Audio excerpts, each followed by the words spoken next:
Saudara, situasi di Kota Jayapura, Papua kembali kondusif usai aksi simpatisan Gubernur Papua Lukas NMB yang jadi tersangka kasus dugaan gratifikasi.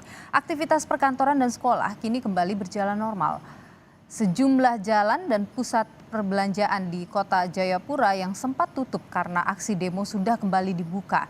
Bahkan aktivitas perkantoran dan sekolah juga sudah kembali berjalan seperti biasa.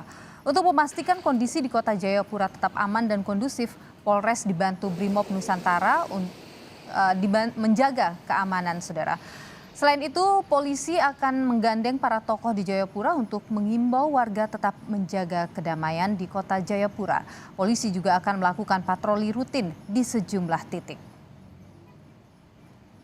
Dan saudara, lebih lengkap soal pengamanan di Jayapura, kita bergabung dengan Kabid Humas Polda Papua, Kombes Ahmad Mustafa Kamal. Selamat siang Pak Kabid Humas, Pak Ahmad. Selamat siang, Mbak. Baik, dengan Niluh di studio, Pak. Saya ingin tahu dulu Pak, situasi paling terkini di sana seperti apa, Pak? Ya, Mbak Lulu. Alhamdulillah untuk situasi di Kota Jayapura sebagai pusat ibu kota provinsi Papua cukup kondusif ya.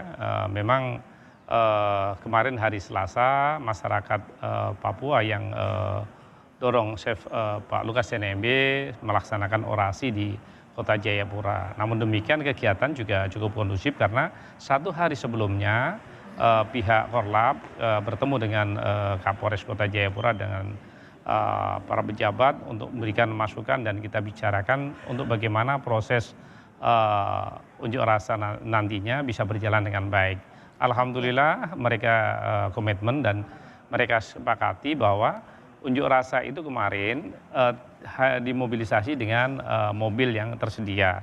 Tidak ada jalan kaki, terus tidak ada lomas, terus tidak ada yang menggunakan sepeda motor. Bahkan mobil yang digunakan ada stiker khusus. Hal ini apa? Untuk mengantisipasi adanya kelompok-kelompok yang ingin menciptakan situasi Papua tidak kondusif. Itu yang kita coba bangun dan alhamdulillah komitmen itu terwujud. Oke, Pak Kabid, kabarnya ada 14 orang yang ditangkap oleh Polda Papua. Terkait apa itu, Pak?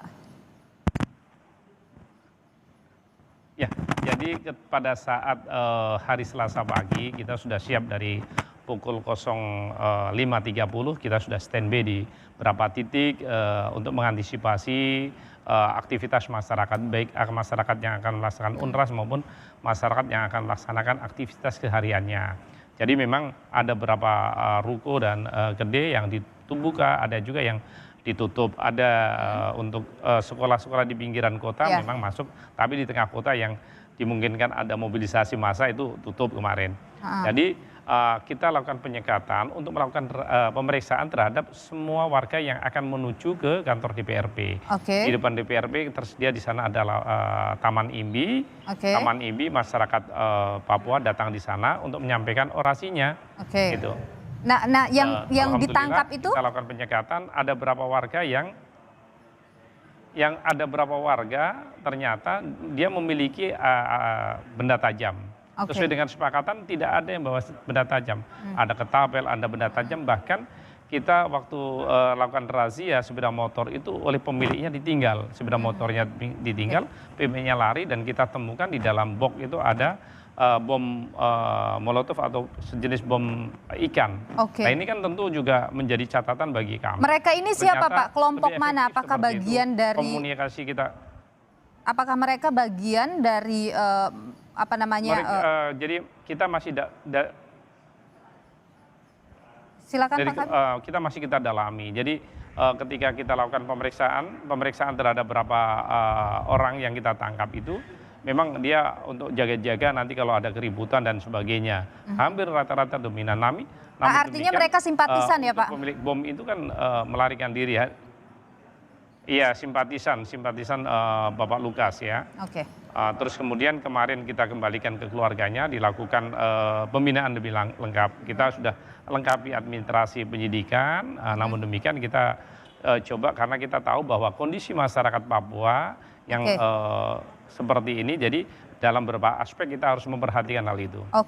Pak Kabid, sejauh ini karena pemeriksaan terhadap Lukas NMB, Gubernur Papua ini masih akan terus dilakukan oleh KPK. Adakah koordinasi KPK yang dilakukan dengan Polda, Pak, terkait dengan pemeriksaan Gubernur Papua ini?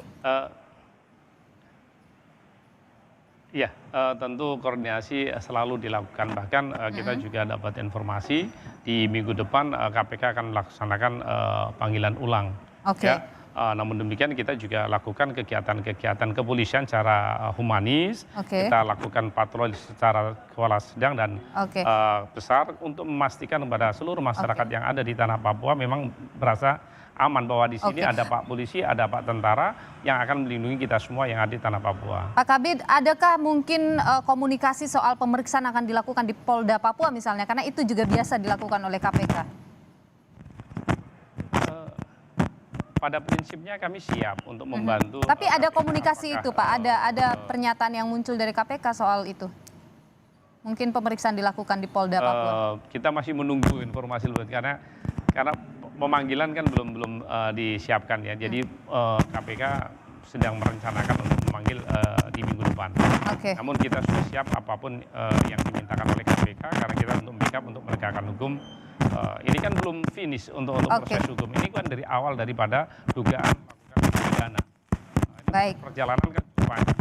Baik, Pak Kabid Humas Polda Papua, Pak Kombes Ahmad Mustafa Kamal, terima kasih atas informasinya di Kompas siang hari ini. Sehat selalu, Pak.